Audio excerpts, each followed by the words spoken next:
It's time now for the latest news on what's hot and what's not in the world of technology with Mathew Dickerson on Tech Talk. Here on TCFM 88.9. Morning, Matthew. Good morning, Richard. How are you? Yeah, good, very good. Yeah, looking a bit green around the edges this morning. Up early, were we? Watching Bright and early, yeah. watching the Apple launch. It's one of those things. I'd love Apple to put a nighttime launch on so I could actually be up at a reasonable time to watch it. But this one was a little bit better. Normally they're at about 3 or 4 in the morning. This one was at 5 in the morning. So, yeah, it wasn't too bad. The only thing about this one is that it's the half-year announcement. So they don't do their big announcements at this one. And as always, the rumours were pretty well spot on in terms of what was going to be announced. But you know it's not the strongest announcement, Richard, when one of the big things announced, when you're waiting for all this new technology, was that 2 of their existing phones, the iPhone 13 and the iPhone 13 Pro, are now available in green. Really? So I'm waiting for all this great technology to be thrown at me, and one of them was just a fashion statement, just a new colour for iPhone 13 and 13 Pro. There was the announcement about the new iPhone SE Special Edition. So this is the iPhone 8 that came out many years ago. Then the iPhone SE 2020 came out, which was the iPhone 8 with a slightly faster chip. And now this is the iPhone SE 2022 edition, which is an iPhone 8 with a bit faster chip again and 5G connectivity. So that's one of the big things, I suppose, there. Most people that buy an iPhone 8, it's the old shape. It's still got the fingerprint button on there. It doesn't go all the way to the edges. Doesn't have Face ID on there. So just like Flynn's got there, he's got that same shape and size there. So basically, it's a way for Apple to take all of their tooling, all of their manufacturing process, and squeeze every last cent they possibly can out of it by having the outside of the phone identical and then just changing the internal. So that was one of the announcements. The iPad Air 5, faster chip, but also 5G connectivity. So that's good, and that seems to be a common flavour. And then basically they've announced a new high-end graphics PC, so not a MacBook as such, but the process for anyone that's using it for video editing, for graphics work, again, faster, more connectivity on that.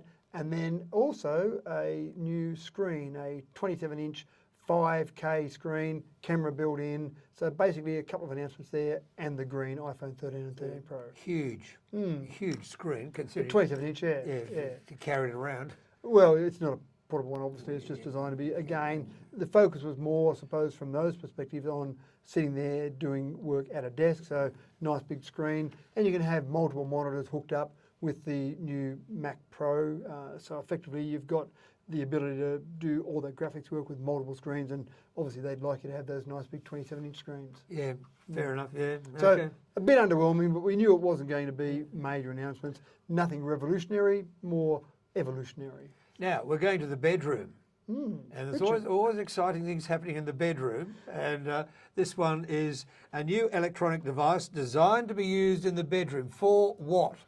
Well, this is a family-friendly show here, Richard, so I hope what you're talking about there are some earbuds that are attuned specifically to cancel out the noise of snoring. So if you've got a partner that you lay in bed with there and it keeps you awake all night snoring, snoring is actually a fairly low-frequency sound. So if you put these earbuds in, they're tuned to eliminate low-frequency sound. So you can listen to music if you like, or you can just put them in just to block the snoring out from your partner. But they're small enough to put in there and sleep with them all night.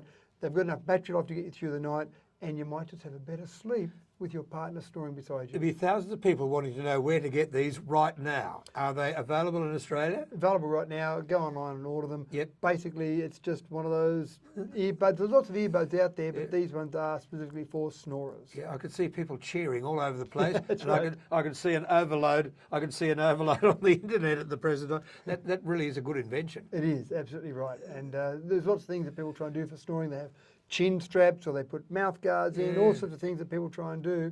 This, to me, is not eliminate the snoring, but eliminate the annoyance of the snoring. Yeah, well, okay.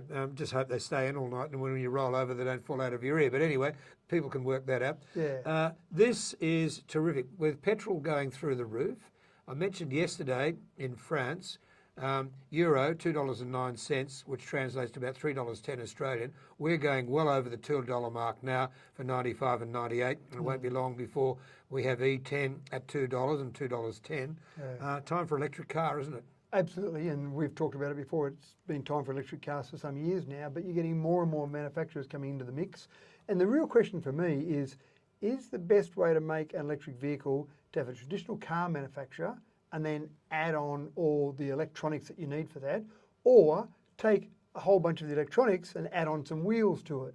So Sony and Honda can't decide which is the best way to go. So they've said, let's combine our intellectual might and then manufacture cars that are EVs. So you'll take all that electronics know-how that Sony's built up over so many decades, and you'll take the engineering, the car manufacturing engineering nous of Honda, and you combine that, and I can see this being a very effective car. Now, at the moment, you can't buy one. No. This is the announcement of the partnership. They're saying it'll be 2025 before you actually be able to buy a Sony Honda or a Honda Sony. They'll come up with some name that's much nicer than that, I'm sure. But essentially, I can see the logic of that. If you're going to take on the Teslas and the Polestars and the Rivians of the world, these new manufacturers coming along, having all that knowledge of how to manufacture cars at volume, someone like Honda has, and adding the electronics capabilities of someone like Sony, I think this is a really good partnership. I really do, and it'd be quite an exciting car. Yeah. Looking forward to seeing that in a couple of years' time. And finally, at 9:25, green fuel for ships. About time. Well, this is the problem. We've got a whole range of different strategies going forward. We've just talked about EVs.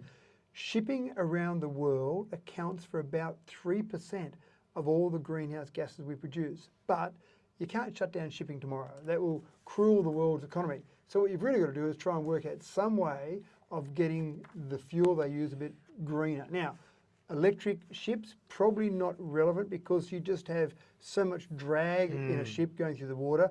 The battery you would use for that would take up all the weight the ship would need for all its cargo. And there's been other things talked about. Hydrogen, for example, has been talked about. You can produce hydrogen green. But again, you're storing that hydrogen under pressure in a ship, and there's no production of that green hydrogen yet. So Maersk, I'm not sure how to pronounce it. Yeah, Maersk, it is Maersk, yeah. They're the largest shipping company in the world, and they've just ordered 12 methanol ships. Now, when you burn methanol, you still do get CO2 as a byproduct. But when you make methanol, if you make methanol in a green method, then you're actually taking CO2 out of the atmosphere to make methanol, and then when you burn the methanol, you actually produce CO2. So the ultimate outcome of all of that is you effectively have zero net sum if it's done right in terms of production phase. The great part about it is you don't need to store it under pressure. It can be stored fairly easily. The actual power that you produce out of methanol is quite relevant in terms of what a ship needs, and the storage of that in terms of the power to weight ratio is all relevant. So they've ordered 12 ships. They're going to start using them. The biggest problem for them is getting enough methanol, in particular green methanol, but that will happen over time. They believe there's enough methanol they can start using from day one. So this is changing, and there's all these different solutions that are coming forward, Richard, with planes, with ships, with different methods. I can't tell you what the single most dominant one will be in 10 years' time. I actually think the dominant one will be a variety of those. I think EVs will be dominant in cars more so than hydrogen, but when you've got things like planes and ships, I think other methodologies will be used, so the mix will be a variety. Bottom line is, we've got to change because of climate change and global warming and all these sort of things. I mean, people are still refusing to believe there's global warming.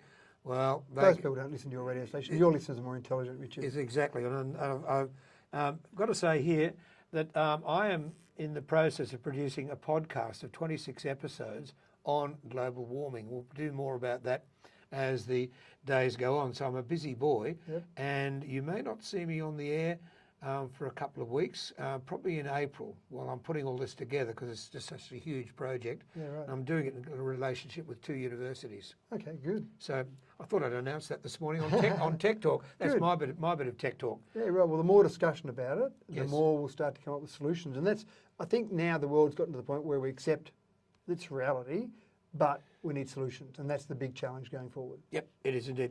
All right, Matthew, good for Tech Talk, and we'll hear you next week, no doubt, with more stories. I mean, we could do a heap more here, but we're just running out of time. It's 9:29.